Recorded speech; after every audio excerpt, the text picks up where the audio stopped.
So I done finally caught up to Lulu. I done grabbed her. I'm trying to calm her down. I got her, like, finna put her across my lap, so that I could take a Band-Aid and put it on her butt, okay? To stop the bleeding, because I didn't know how bad it really was or whatever. But anyway, in walks my mom, and she sees me holding her daughter, who's bleeding from her bottom, and trying to put a Band-Aid on her butt, you know. So immediately, she fly off the handle. What you do to my baby? You know what I'm saying? I said, I didn't do nothing. I'm trying to help her. You know what I'm saying?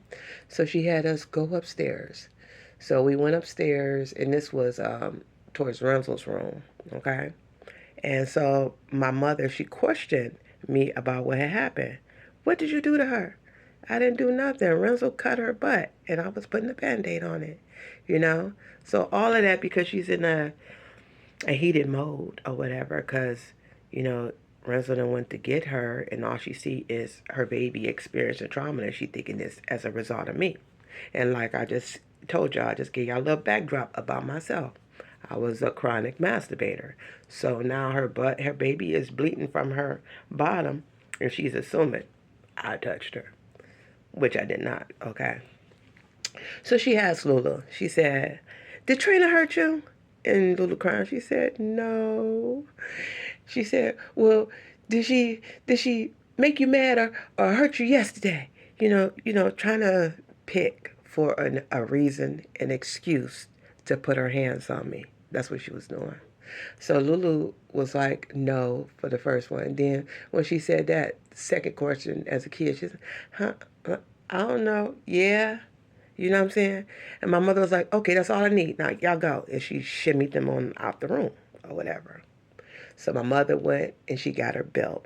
She got a big, thick leather belt. And she proceeded to whoop me or beat my, you know.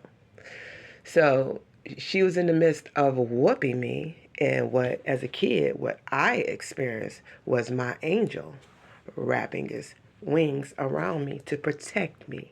Okay, that's what I witnessed, and was amazed by that. My focus was on that. You know what I'm saying? As she was whooping me, and after she was done, I was just like in awe, like, oh my God, I didn't feel anything. That didn't hurt.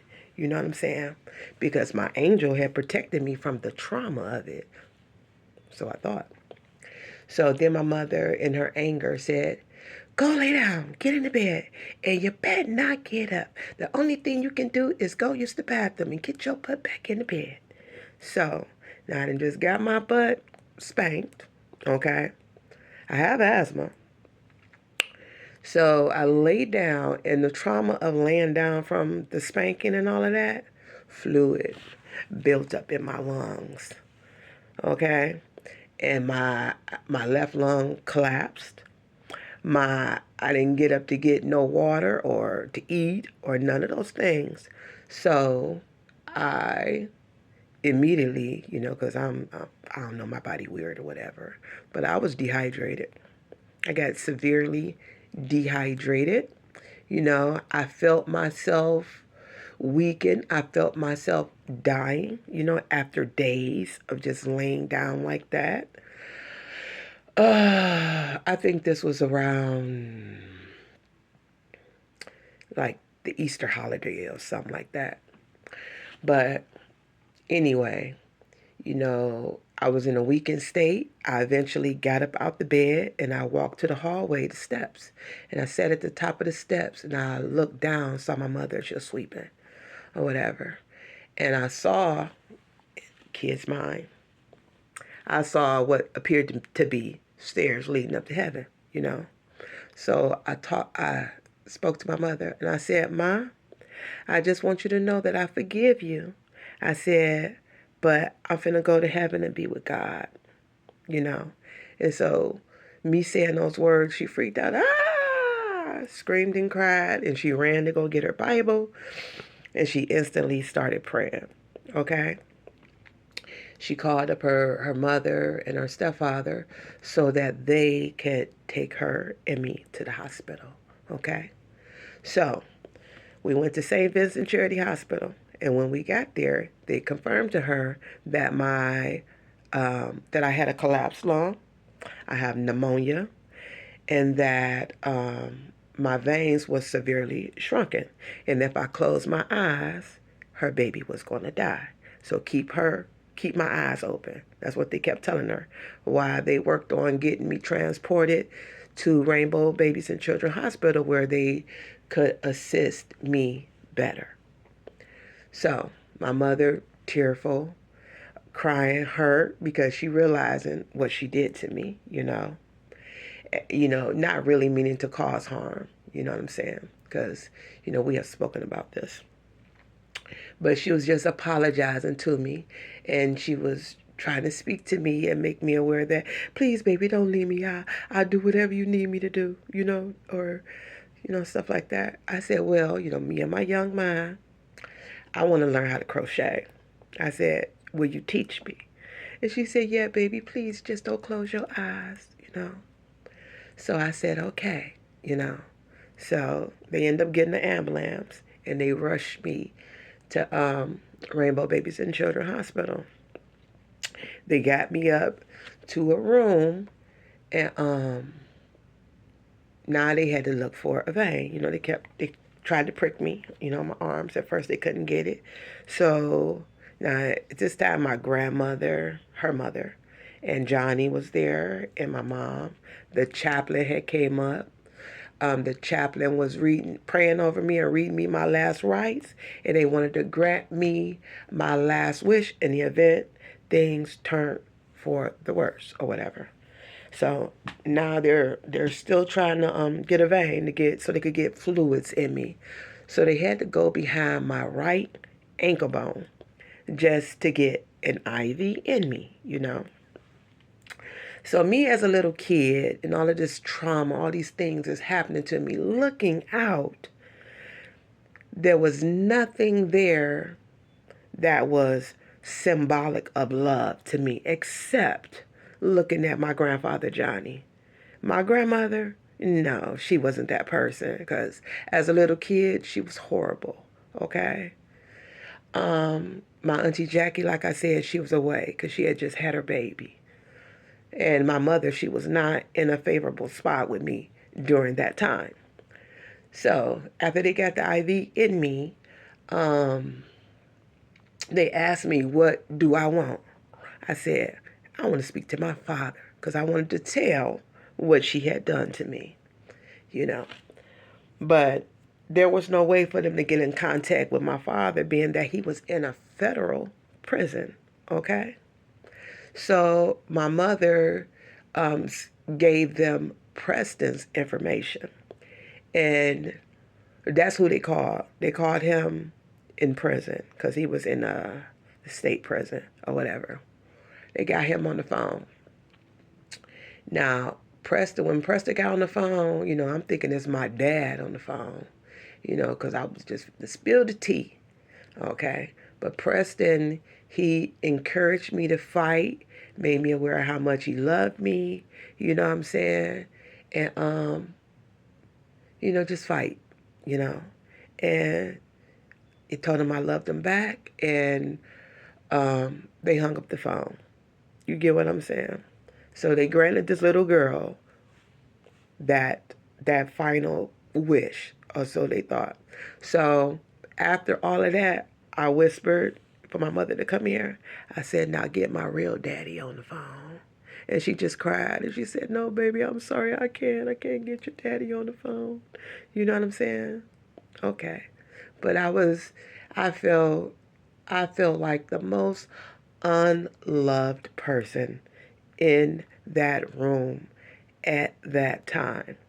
I saw, you know, I felt like people was praying on my downfall besides my grandfather Johnny.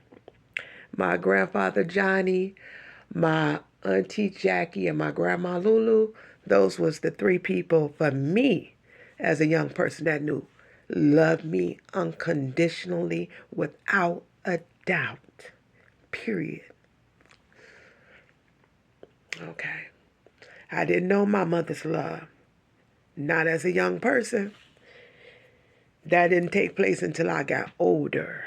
You know what I'm saying?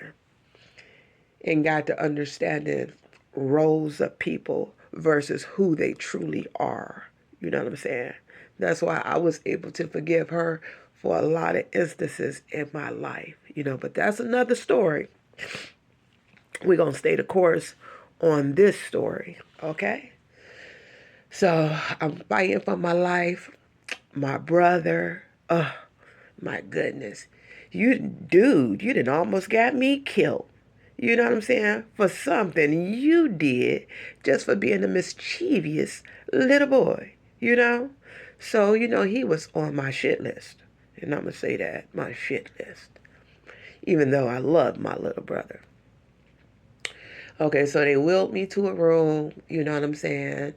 I had to take treatments back to back, to break up some of that cold in my chest, the medicine, the IV fluids, but the will of this little girl at 9 years old basically tapped out because nobody was available who loved me unconditionally. Nobody made my grandmother aware of these things. You know what I'm saying? Yeah, I knew my grandfather Johnny loved me. You know what I'm saying? And my auntie Jackie, she had just had a baby. Johnny Robert, by the way. That's my godson.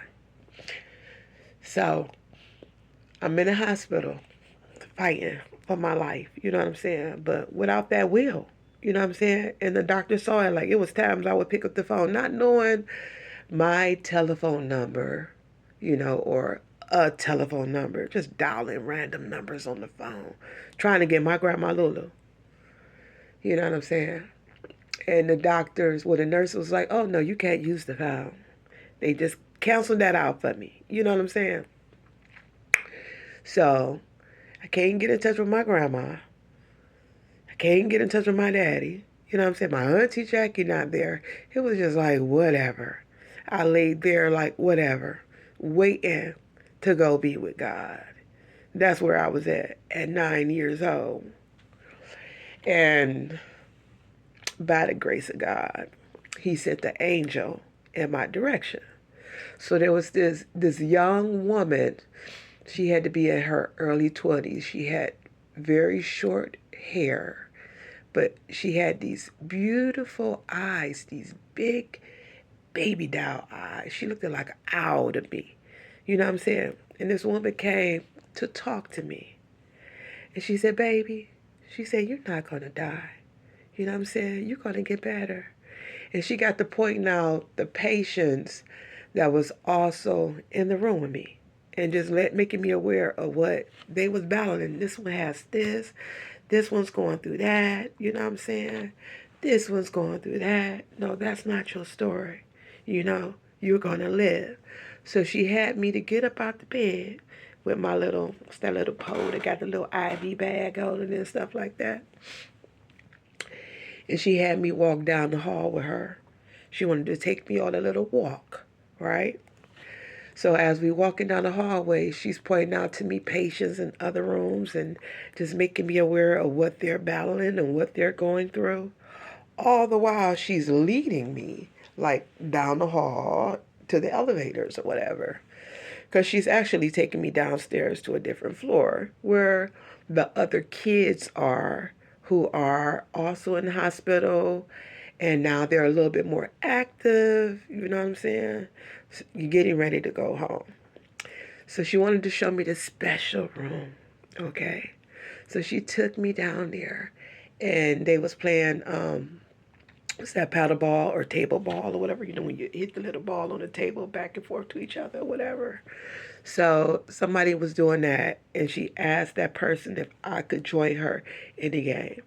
So I got to play in that little game with the girl, So that was the beginning of the encouragement, you know what I'm saying? Excuse me. That began to motivate me in a positive way as to the reasons why to get better and to go home. So eventually I went back upstairs to my room, you know what I'm saying? But, from that moment on, I started taking my treatments, um, getting out the bed to go downstairs to go play with other kids, read books and stuff like that, and back up to the room.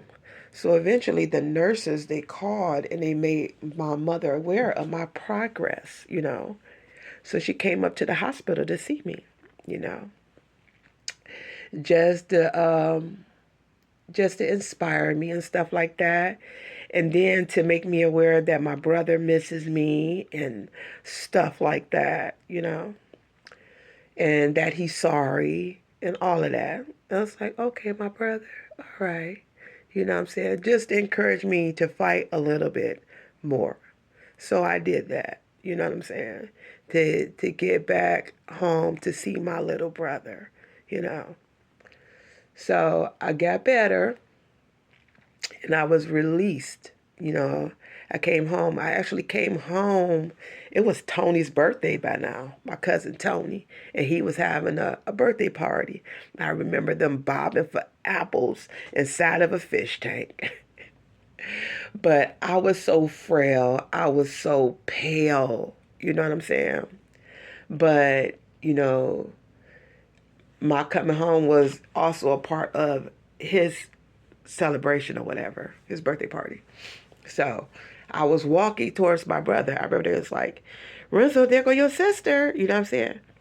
And he was standing there. And I was walking to him. I was walking towards him so I could give him a hug. So as I got closer, because I was pale, I was like pale white and frail. That boy saw me and he said, "That's not my sister." And he took off running. Now just imagine me as a little kid, like, you punk son of a, you the whole reason I was in the hospital to begin with. You know what I'm saying? And now you want to reject me? Oh. So, like I said, God is always sending an angel. My auntie was there for this occasion. Like I said, she had just given birth to her son. So now it's months later, and I get to see my auntie. My auntie got up out her seat, and she just got to rush walking to me with the baby. And she was like, Trina, rather than just letting the tears flow, the hurt, the pain, oh my God, you hurt me, brother, and now you rejected me. My auntie came to pick up my tears, to stop them before they even happened. And she said, Trina, look at your little cousin. Look, his name is Johnny Robert. She said, as a matter of fact, you can be his godmother. We'll share him. And I just got to hold him a little bit tighter. I said, oh, he's so beautiful. I said, we gonna share him? And she said, yeah, we gonna share him. Okay? And she was like, okay, Trina, now give me the baby back. I said, you promise we could share him? And she said, she panicking a little bit. But she was like, yeah, Trina. So I gave her baby back. But that was the moment that Johnny Robert became my godson.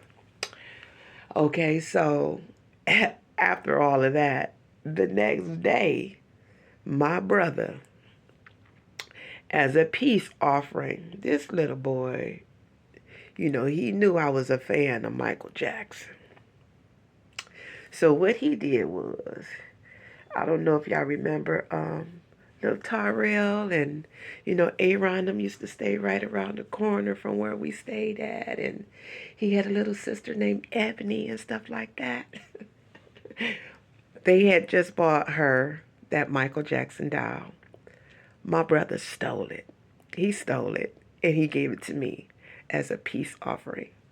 They probably didn't know that then. But now I'm revealing it. Lorenzo stole it and he gave it to me. And I appreciated it and I kept it for years.